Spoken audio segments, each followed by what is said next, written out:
Today, we're talking negotiating your NP salary as a new grad. This is a great episode for students as well as those that just graduated looking for their first jobs after they graduate. We're joined by Chris Chopra of NP Hub and NP Hire, a wealth of knowledge on this stuff. They've helped hundreds and a couple thousand individuals. Great resource. With that said, let's jump into it. We get this question from MPs all the time, and it's like I can't dig into this as well as you guys because you guys see this all the time and you're knee deep in the jobs area. So it's like, what is the best way, like the best jobs that are available? Like, how do you get higher pay? What about how to go out and find a quality employer that will treat you well? Having realistic expectations. I mean, we don't have to go through each one of those. We can go through each one of them separately, but just talk about that stuff in general and what you guys are seeing out there. Um, One thing we're seeing, so there's a couple things. One big one is that nurse practitioners can and should negotiate their salary more and more. And you don't have to do it. And this can be a really fearful place to be, right? Because you think the typical RN is when they're needing a new role, it's easy to get a job. They're coming to you because there's such a big need for an RN.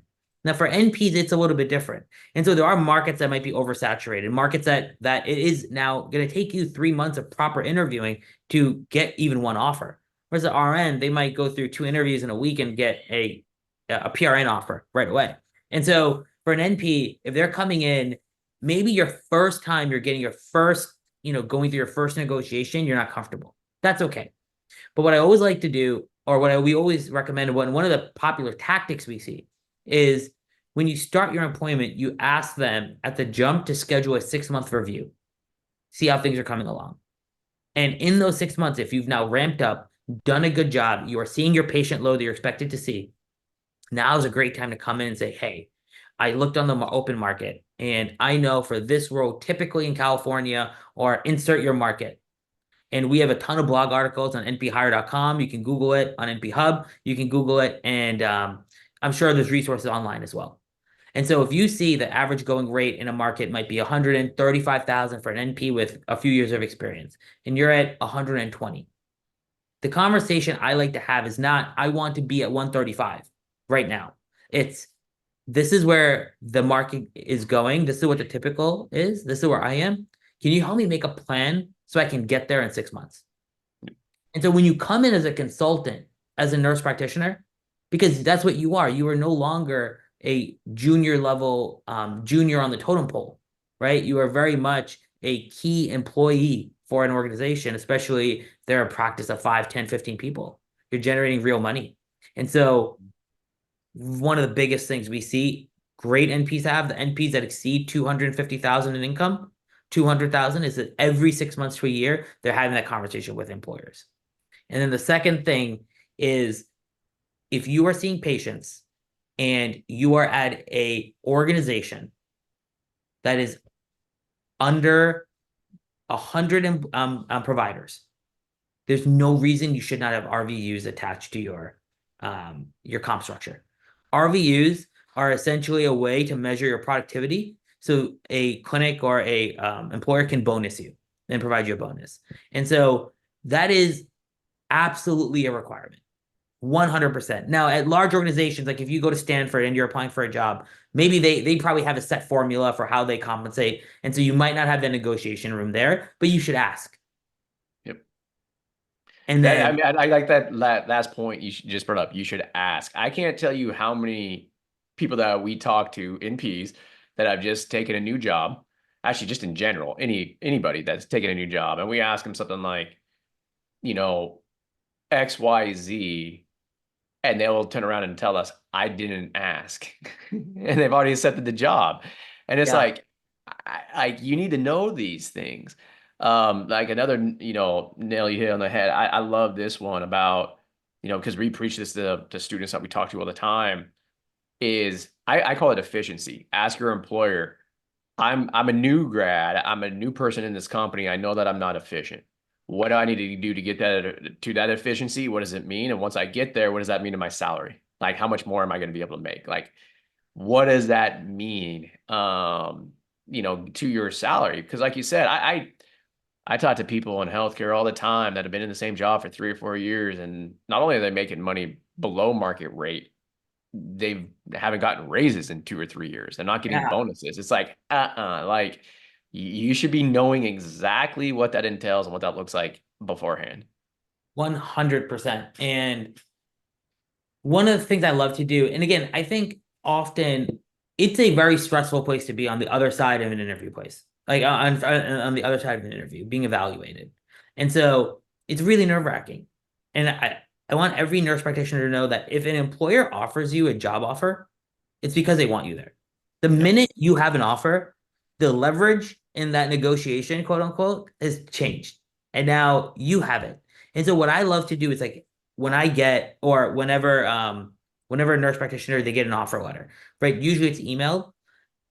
A great habit is just to respond back to the email saying, "Hey, noted, just got it. We'll review over the next few days." Maybe they'll tell you, "Hey, we need an answer by the next 3 days." Hey, I'll review. Hey, I had a couple questions that I thought about after the interview, and then just copy and paste this list of questions you have. Yep. Right? Hey, are there RVUs? How often are there career progression and performance review meetings? Are there discretionary raises or bonuses given in place? I wouldn't make every question financial. I will ask about your PTO, ask about how long it takes for the typical nurse practitioner to ramp up to full productivity. What's onboarding look like in the first 3 weeks? Those are some of the questions. You sprinkle in the financial questions there, and it just makes you seem like you're a very well organized and professional nurse practitioner. Hey guys, real quick, if you're still watching this video, it's because you're getting value from it. We enjoy making these videos, and when you subscribe to the channel, it helps us grow, which allows us to keep making more and more videos. So if you get a chance, please hit the subscribe button. With that being said, let's jump back into the video. Yeah, and I like what you're saying about, once they offer you the job, you have the leverage. Because I'll tell you this right now, as an employer, like we're interviewing whatever it is, 50, 100 people for a role. When we put that offer out there, like it is because we like you and we want you here. Yes. Okay. And what you also have to understand too is that I might have 2 or 3 or 4 other backups that are okay, but I'd rather have you. That's why I offer you the job. But I have to get back to those people. And I have to wait until I know if you are going to take that job or not. Because if you're not, I need to offer it to them. Right. Uh, And so, like, if you come in and you say, hey, look, here's the offer, as an employer, I know what I'm willing to go up to. And so if you say, I want this, this, or this, there's going to be some leeway going up if I really want you that bad. And most of the time, like we don't even argue with the person. We just say, yeah, that's fine. Like you're on. Or if it's way too much, it's like, no, we're way farther apart. And that's where you're going to stick at. Let me know now because I need to move on. Like, so it's good to do. And like, you said, you should be able to get that bump a little bit. Don't ever just say, hey, like your guys are offering me 120 grand. Great, I'll take it, because you could probably at least get 125. yeah, get 125. And again, it's also, if you're respectful and you have to also be strategic in this. And so smaller practices have a lot more room for negotiation than larger practices. I know it sounds counterintuitive because the thought is a smaller practice where they might have less budget. But the truth is for a smaller practice, you might have 1 or 2 or 3 people determining if you want to be hired. It's kind of like a Yep. hiring committee. And so if all 3 of these people adore you, they will come up within reason, 5-10%, very normal stuff, right? Yep. You get $120,000 offer, and you can respond saying, I really wish I love this offer. I want to be here. I was really hoping to be closer to 130. Leave Yeah. it there. Yeah. And I get this too sometimes too, because I get, from like new grads, like, I don't feel comfortable asking, like, how do I do it? And when I tell them, I say, blame it on me, right? Like tell them I sat down with our financial planner. We went through some different scenarios. Mhm. And for me to really hit my financial goals, I definitely, I can't have 120. I need 130. And, I'm hoping that in 6 months, like when you say that I'm efficient, that my pay bumps up to here. If that's doable and we all agree on that, I'm there. And we've had over the last like 4 or 5 years, we've had a lot of people use that with their employers of like, because it comes in with student loans. They'll be like, well, I want to pay off my student loans in 6 years. And in order to do that, this is what I would need for that. Right. Like, or I have a home buying goal and I need to say for a down payment, this is what I would need. And it's like, okay. I mean, I've even had our own employees do that to me. Like one of our employees was like, look, my goal is to have 100 grand in savings, and in investments within, 3 or 4 years of graduation. And I would need this much. It's like, great, like, let's go do that. Right. So use us. Like use us Yeah, as the excuse if you need to. I listened to this podcast and, they said you have to do this, so I'm just going to follow it. I think the other thing in a negotiation is that it's awkward for both parties.